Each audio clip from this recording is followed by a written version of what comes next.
Bienvenue, welcome. Bienvenue à Parlons de tout et de rien. Épisode spécial, non, le Canada n'a pas besoin de Doge. Alors bonjour à toutes et à tous. Bienvenue à cet épisode spécial de Parlons de tout et de rien, l'espace où on prend le temps de réfléchir ensemble, loin des slogans faciles. Avant de commencer, je veux vous dire ceci.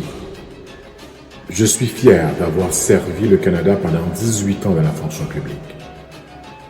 C'est fort de cette expérience, de cette proximité avec les réalités du terrain que je vous parle aujourd'hui.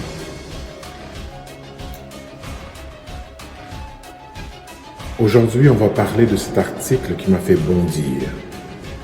Le titre « Does Canada need a Doge ?» signé Philip Cross dans le Financial Post. L'auteur y fait l'apologie du modèle américain d'Elon Musk, le fameux Department of Government Efficiency, DOGE.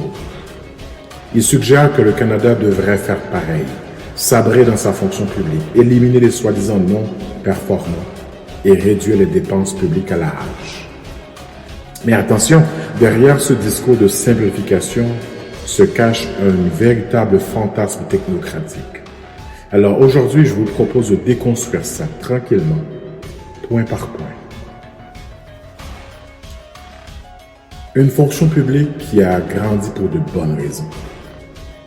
Depuis 2015, oui, la fonction publique a grossi, mais pourquoi?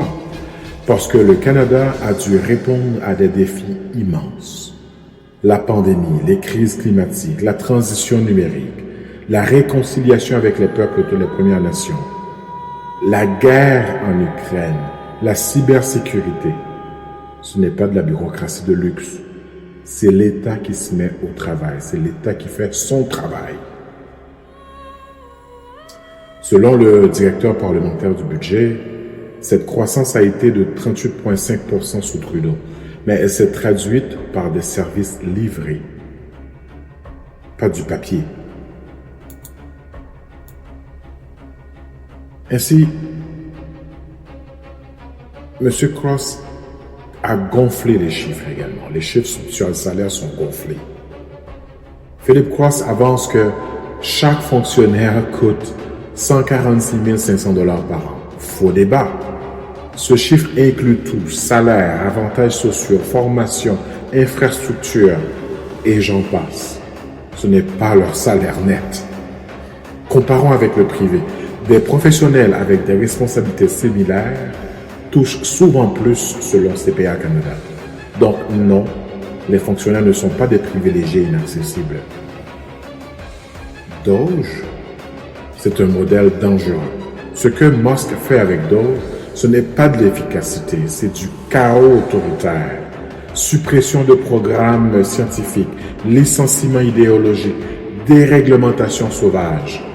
Au Canada, on a des lois, une constitution, des conventions collectives. On ne gouverne pas un compte X Twitter. Doge, c'est un choco milliardaire, pas un modèle de gouvernance. Puis, encore un autre mythe. Les syndicats ne protègent pas les incompétents. Je le dis avec clarté. Les syndicats n'empêchent pas qu'on congédie pour incompétence. Ils exigent simplement qu'on respecte les procédures, qu'on respecte les conventions collectives, des clauses qui ont été négociées. Le vrai problème, c'est le manque de courage managérial. Et ça, ce n'est pas syndical. Et la Commission de la fonction publique le confirme. Des mesures sont prises, mais elles doivent être bien documentées. Ottawa, trop centralisé, faux problème. Oui, 41% des fonctionnaires fédéraux sont à Ottawa. Mais pourquoi? Parce que c'est le centre décisionnel, parce qu'on a une fédération vaste, bilingue et complexe, et parce que l'État fédéral administre plus de 80 programmes nationaux. Ce n'est pas une anomalie, c'est une logique de coordination. Couper 10%, vraiment? Cross propose de couper 10% des effectifs et d'économiser 5,4 milliards. Il n'offre aucun critère, aucun audit, aucune analyse. C'est un chiffre sorti du chapeau. c'est de la gestion à la tronçonneuse, pas de la réforme responsable.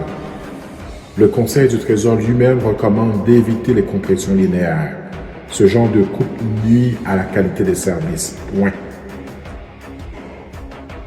Ainsi donc, le Canada n'a pas besoin d'un doge. Il a besoin de services publics compétents, modernes, humains, bien gérés.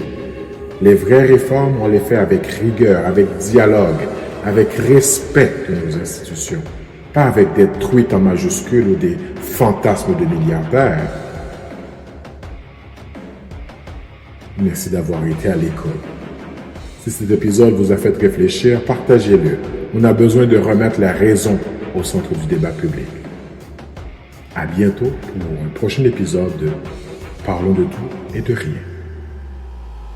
N'oubliez pas de vous abonner.